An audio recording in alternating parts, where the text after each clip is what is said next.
पण मनसेला गमावण्यासारखं सद्यस्थितीत काहीच नाही आहे. ते सध्या शून्यावरच आहेत आणि शिंदेची सेना तर राज्यातल्या सत्तेत सहभागी आहे. खुद्द शिंदे उपमुख्यमंत्री आणि त्यांचे 11 मंत्री सरकारात आहेत. तर जो काय नफा तोटा होणार आहे किंवा पुढचं राजकीय भवितव्य ठरणार आहे ते उद्धव बाळासाहेब ठाकरे यांच्या शिवसेनेचं. हिंदुत्व, मराठी बाणा, मराठी अस्मिता या मुद्द्यांवर मतं मागणाऱ्या 3 सेनांचं भवितव्य या पालिका निवडणुका ठरवतील का?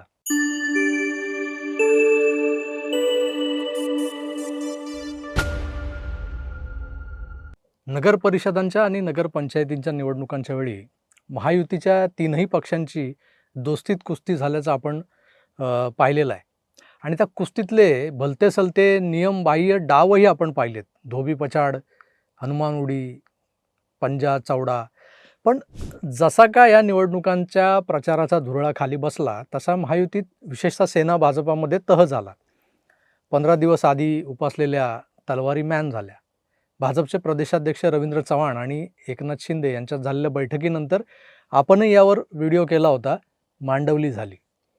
मांडवली झाली हे बोलणं एका बाजूला आणि प्रत्यक्षात मांडवली करणं किंवा मांडवली होणं वेगळं असतं, हे आजकालच्या 1-2 घटनांमधून दिसून येते.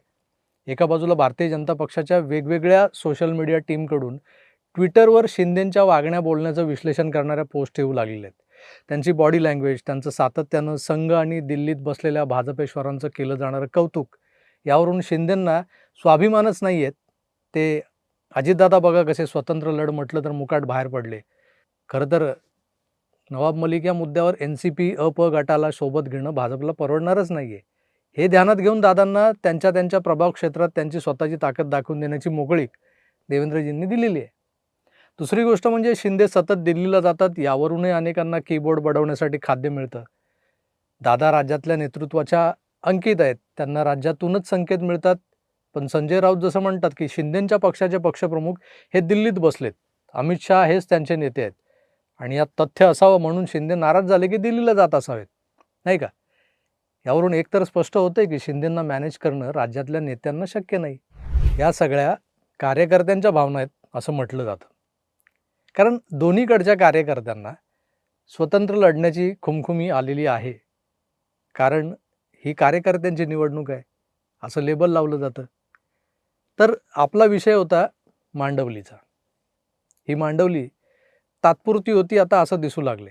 भाजपकडे असलेल्या लक्षावधी कार्यकर्त्यांना त्यांच्या राजकीय कारकिर्दीची सुरुवात करून देणाऱ्या पालिका, पंचायती या ज्या निवडणुकांना आहे, या निवडणुकांमध्ये उमेदवारी मिळायला हवी.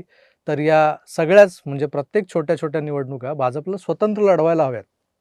आता मुंबई महानगरपालिकेतली महायुती ही महायुती राहिलेली नसून फक्त युती झाली होती, कारण इथं अजितदादा गिणतीतच नाही आहेत. पण या युतीचंही आता काही खरं नाही असं वातावरण आज सकाळच्या एका बैठकीनंतर दिसू लागले. अखंड शिवसेना फुटल्यानंतर मुंबई, ठाणे, नवी मुंबई आणि कल्याण डोंबिवली महानगरपालिकेतल्या शिवसेनेच्या माजी नगरसेवकांनीही शिंदेंच्या सेनेत प्रवेश करायला सुरुवात केली.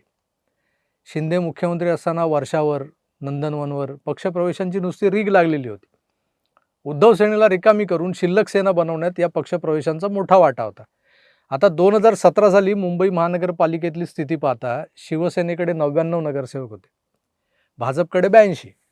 पण फुटलेल्या सेनेत मग विभागणी झाली. आज उद्धवजींच्या सेनेत 58 नगरसेवक शिल्लक आहेत, ज्यांना आपण तत्वतः माजी नगरसेवक म्हणतो. आणि एकनाथ शिंदेंकडे 56 प्लस काही 2012चे माजी नगरसेवक प्लस अपक्ष असे 75 प्लस नगरसेवक जमा झालेले आहेत, जे त्या प्रभागात जर भाजप सेना युतीचे उमेदवार म्हणून लढले तर सहज जिंकून येतील.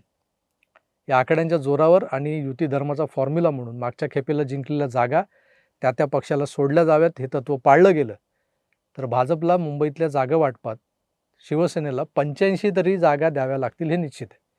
पण जागा वाटप, तडजोड, बार्गेनिंग या सगळ्या गोष्टी लक्षात घेऊन शिंदेंची शिवसेना 100 प्लस जागा मागणार काय मागतच आहेत.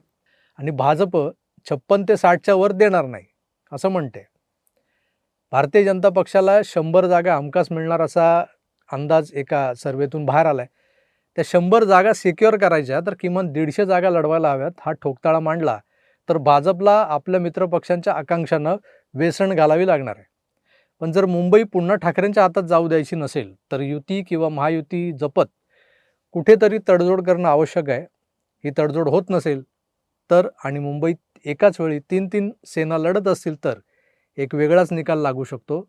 जो पुन्हा एकदा भाजपला सर्वात मोठा पक्ष म्हणून सिद्ध करणारा जरूर असेल, पण सत्तेसाठी साठमारी होण्याची शक्यता वाढवणारा असेल.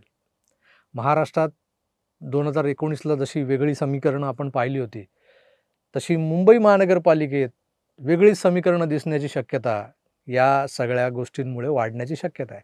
महाराष्ट्रात पूर्णतः झोपलेल्या उबाटा सेनेला अद्याप मुंबईतून होप्स वाटत आहेत, कारण इथल्या तळागाळात अजूनही जुन्या शिवसैनिकांचं जाळं खोलवर कार्यरत आहे. हे शिवसैनिक आजही ठाकरे या आडनावाच्या प्रेमाखातर मशाल पेटवतील किंवा इंजिनात तेल भरतील. हा छुपा धोका जाणून बुजून लपवण्याचं काम ठाकरे बंधू एकत्र आले तर फारसा परिणाम होणार नाही, असं नरेटिव्ह कुणीतरी मुद्दाम पसरवत आहे. आणि ही पसरवण्याची सुपारी घेतलेले काही लोक, मीडिया मॅनेजर्स, एजन्सीज सध्या कागदावर वेगवेगळी गणितं मांडतायत आणि दाखवतात लोकांना, बघा. पण ग्राउंड रियालिटी वेगळी आहे, हे लक्षात घेतलं पाहिजे.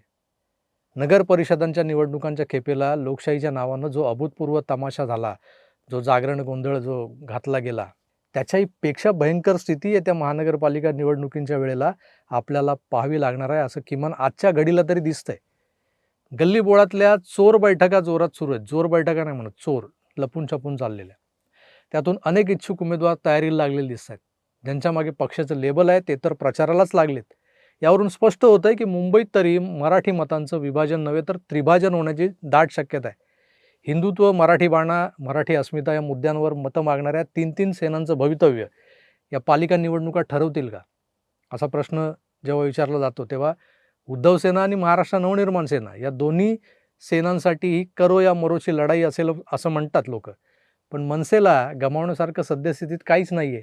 ते सध्या शून्यावरच आहेत. त्यामुळे त्यांना काही फरक पडेल असं मला वाटत नाही. आणि शिंदेची सेना तर राज्यातल्या सत्तेत सहभागी आहे. खुद्द शिंदे उपमुख्यमंत्री आणि त्यांचे 11 मंत्री सरकारात आहेत. तर जो काय नफा तोटा होणार आहे किंवा पुढचं राजकीय भवितव्य ठरणार आहे ते उद्धव बाळासाहेब ठाकरे यांच्या शिवसेनेचं. पण दरम्यानच्या काळात सत्तेसाठी सुंदोपसुंदी होणार असं जे वाटतंय ते टळावं हीच सदिच्छा आहे.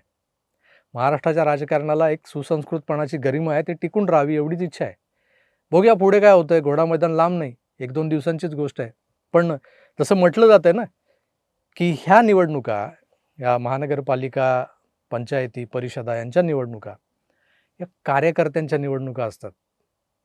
आणि आजच्या घडीला पक्ष कुठलाही असो, त्या पक्षातल्या कार्यकर्त्यांना युती व्हावी असं वाटत नाही. फक्त 2च सेना अशा आहेत की ज्यांची अपरिहार्यता आहे, राजकीय अपरिहार्यता, ज्यामुळं तुझ्याशिवाय माझं काही खरं नाही, अशी परिस्थिती ज्या 2 भावांमध्ये झालेली आहे. त्या 2 भावांच्या पक्षातलेच जे काही कार्यकर्ते आहेत ते युती कधी होते, युती कधी जाहीर होणार, युती झालीच आहे, अशा सगळ्या दिवास्वप्नात, एका भावविश्वात मग्न आहेत. आणि त्यांना अपेक्षा आहे की युती व्हावी. बाकीच्या कुठल्याच पक्षांना, काँग्रेस सकट कुठल्याच पक्षांना वाटत नाही की आपण युतीत, आघाडीत लढावं.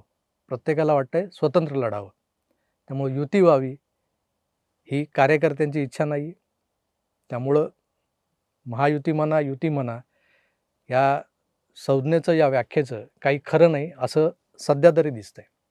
मित्रो, या सगळ्या विवेचनावर तुमचं मत काय, तुम्हाला काय वाटतं हे महत्त्वाचं आहे. ते कळवायला विसरू नका. कमेंट बॉक्स ओपन आहे. तुर्तास मी इथेच थांबतो. पुन्हा भेटूच. तोवर आपली काळजी घ्या आणि पाहत राहा आपलं आवडतं यूट्यूब चॅनल आकार DG9. धन्यवाद. नमस्कार.